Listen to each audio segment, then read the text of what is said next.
يطع الله ورسوله ويخشى الله ويتقيه فأولئك هم الفائزون زربل الله أكبر বসিয়া ভাব নিরালায় শান্তি কানে নাই রে দুনিয়ায় জোরে কান মারহাবা আল্লাহর ওলি বাইজিদ বুস্তামি রাহমাতুল্লাহ আলাইহি বিশাল বড় একটা বুজুর্গ লোক ছিলেন। তৎকালীন জামানার একটা মহিলার পেশা ছিল ভাইজান সদা সর্বদা কাজ ছিল দেহ ব্যবসা। কথা বলেন কি? দেহ ব্যবসার কাজ করতেন। দীর্ঘ 40 বছর হলো, দীর্ঘ 40 বছর হলো যুবকদের সোনার মতো যৌবনটা শেষ করে দিল। এলাকার লোকজন আশ্চর্য হয়ে গেল, ভাইজান খবরটা কি? এলাকার পরিস্থিতি বেশি ভালো না। ওই মহিলার কারণে গ্রামের ছোট বড় সকলেই ধ্বংস হয়ে গেল, ঈমান আমল সব গেল। ইয়া আল্লাহ, তুমি দেশটাকে এলাকাটাকে তুমি আল্লাহ বাঁচাইয়া দাও। এই বলে চিন্তা করতে করতে চলে গেলেন এলাকার গ্রামের প্রধান লোকের কাছে। উনি বললেন, না, এত বিশাল বড় ক্ষমতা, এর থেকে তাকে বাধা দেওয়া যাবে না। এলাকায় বাধা দিতে চাইলে আল্লাহ তাআলার যে শক্তি আছে, এই শক্তির কাছে আমরা যদি মাথা নত করতে পারি তাহলে এই মহিলাকে ঠেকানো সম্ভব, তাছাড়া সম্ভব না। জোরে কান মারহাবা। সকলেই যুবক মিলে একত্রিত হয়ে সকলে চলে গেলেন আল্লাহর ওলি বাইজিদ বুস্তামি রাহমাতুল্লাহ আলাইহির নিকটে। আল্লাহর ওলি বাইজিদ বুস্তামি রাহমাতুল্লাহ আলাইহি উনি তার খানায়, ওনার তার খানকা শরীফের ভিতরে বসে থেকে আল্লাহ আল্লাহ জিকির করেন, আল্লাহ আল্লাহ জিকির করতেছেন। এই মুহূর্তে একদল যুবক চলে গেল। যাওয়ার পরে, হুজুর আপনি বাড়িতে আছেন নাকি? বলে, হ্যাঁ আমি বাড়িতে আছি, একটু বাইরে আসেন। হুজুর বাইরে চলে আসছে। আসার পরে বললেন, হুজুর গ্রামের পরিস্থিতি বেশি ভালো না। তার কারণ হলো একটা নষ্ট মহিলা আছে। ওই মহিলা আমাদের সোনার মতো যুবকদের চেহারাগুলো নষ্ট হয়ে গেল। সে লেখাপড়া দুনিয়া থেকে বিদায় নিয়ে চলে গেল।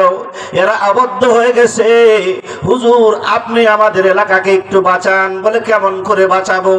ওই মহিলার জন্য যদি আপনি বাধা দেন তাহলে মহিলাটা হয়তো হেদায়েত পেয়ে যাবে। উনি বললেন, ঠিক আছে, আগামীকাল আমি চলে যাব, আসরের নামাজ পড়বো, তোমরা সকলেই আমার সাথে একত্রিত হয়ে ওই মহিলার বাড়ির কাছে চলে যাবে। এক এক করতে করতে দীর্ঘ কয়েকজন মানুষ আল্লাহর ওলি বাইজিদ বুস্তামি রাহমাতুল্লাহ আলাইহি সহ সেই মহিলার দরজার সামনে আসর ওয়াক্ত নামাজ পড়লেন আল্লাহর ওলি বাইজিদ বুস্তামি রাহমাতুল্লাহ আলাইহি। অনেকক্ষণ চলে যায়, কোন যুবক আসে না, কোন লোক আসে না। রাত্রে 10টা বেজে গেল, 11টা বেজে গেল, 12টা বেজে গেল, কোনো লোক আসে না। মহিলা ভিতর থেকে লোক পাঠায় দিছে, যাও। হঠাৎ করে, কি ব্যাপার, এতদিন এরকম তো হয় নাই, একটা লোক বাড়িতে আসে না, কারণ কি? ওই দেহরক্ষী বলতেছে না পারে ঘরের ভিতরে এখন কোনো লোক আসবে না। তার কারণ হলো আমার বাড়ির গেটে আল্লাহর ওলি বাইজিদ বুস্তামি গেটের সামনে যায় নামাজে বসে আল্লাহর সাথে কথা বলে। জোরে কান মারহাবা, আর জোরে কান মারহাবা। ভিতর থেকে আওয়াজ আসলো, মুরব্বী ভিতরে চলেন। ওই মহিলা চিন্তা করতে যায়, হুজুর দিয়ে কাজটা শেষ করা যাক। তার কারণ এইবার বলেন, হুজুর আল্লাহর ওলি উনি কি খারাপ নিয়তে গেছে? আরো জোরে বলেন, খারাপ নিয়তে গেছে? খারাপ নিয়তে যায় নাই। আল্লাহর ওলির ব্যাগের ভিতরে ছিল একটা কোরআন শরীফ, আর একটা ছিল জায়নামাজ, আর একটা ছিল তাসবিহ, আর একটা ছিল রুমাল, আর একটা পাগড়ি। ব্যাগের ভিতরে নিয়ে মহিলার কাছে চলে গেলেন। যাওয়ার পরে জিজ্ঞাসা করলেন, মা কেমন আছো? মহিলা বলল, ভালো আছি। এটা কেমন হুজুর রে? আসলো আমার সঙ্গে জেনা করার জন্য, আর আমাকে ডাক দিছে, মা তুমি কেমন আছো? এটা ব্যাপারটা বুঝলাম না। আল্লাহর ওলি জিজ্ঞাসা করলেন, মা তুমি সারা রাত্রি কত টাকা ইনকাম করো? কয় আমি সারা রাত্রি 40 দিরহাম পাই। কত দিরহাম? আর যখন কত দিরহাম? 40 দিরহাম টাকা পাই। আল্লাহর ওলি ব্যাগের মধ্যে থেকে পকেটের মধ্যে হাত দিয়া 40 দিরহাম টাকা হাতের ভিতরে দিয়ে দিলেন। দেওয়ার পরে বললেন, শোনো, আজকে রাত্রের জন্য তোমাকে আমি কিনা নিলাম, আমি যা বলবো তুমি তাই শুনবে, কোনো কাহিনী চলবে না, ঠিক আছে? এইবার ভিতরে যাওয়ার পরে ওই মহিলাকে ডাক দিয়ে জিজ্ঞাসা করলেন, শোনো, এখন রাত্রে গভীর হয়ে গেছে, দুনিয়ার মানুষ তাহাজ্জুদের নামাজে দাঁড়ায় গেছে, এইবার তুমি সুন্দর করে তোমার ভিতরে গোসলখানার ভিতরে চলে যাও, তোমার ড্রেসটা পাল্টায়া নাও, তোমার জামা কাপড় পরিষ্কার পরিধান করো, তুমি তাড়াতাড়ি গোসল করো। আল্লাহর ওলির কথা শুনে মহিলা আশ্চর্য হয়ে গেলেন। কি ব্যাপার শোনেন, আমি তো সারা রাত অপকর্ম করার পরে সকালবেলা গোসল করি, আজকে আপনি আমাকে সকালে গোসল করতে বললেন, ব্যাপারটা বুঝলাম না। কয়, তোমার বোঝার দরকার নাই, তুমি যাও গোসল করো। মহিলাটা গোসল করলেন। গোসল করার পরে সুন্দর একটা কাপড় পরিধান করলেন, আতর লাগাইছে, সুরমা লাগাইছে। আল্লাহর ওলি যায় নামাজ ব্যাগের ভিতর থেকে টান দিয়ে বের করে, মাগো তুমি যাই নামাজে দাঁড়ায়া যাও। মহিলা চোখের পানি ফেলে, 2 ফুটে চোখের পানি টাস টাস করে জমিনে পড়ে গেল। জমিনে পড়ে যাওয়ার কয়, হুজুর,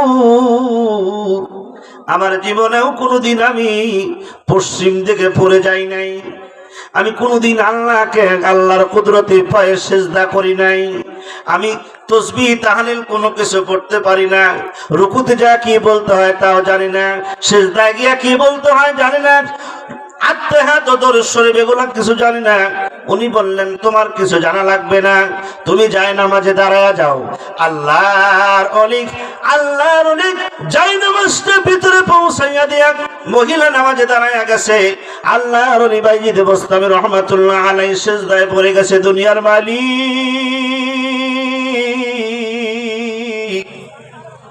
জীবনে এইরকম তোমাকে আমি ডাক দেই নাই গো আল্লাহ। জোরকান মারহাবা।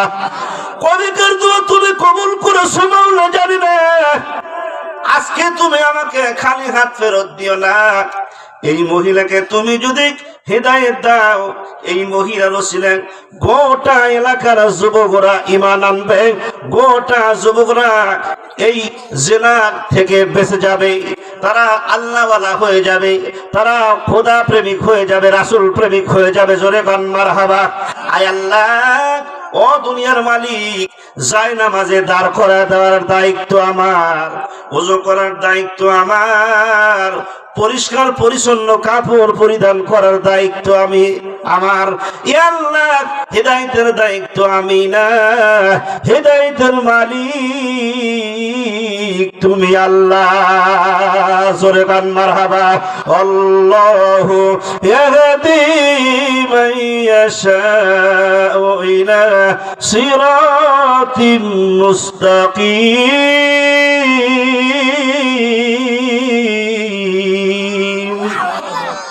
ঘুমাইছেন আপনারা? আলহামদুলিল্লাহ কোন আর যখন আল্লাহু আকবার।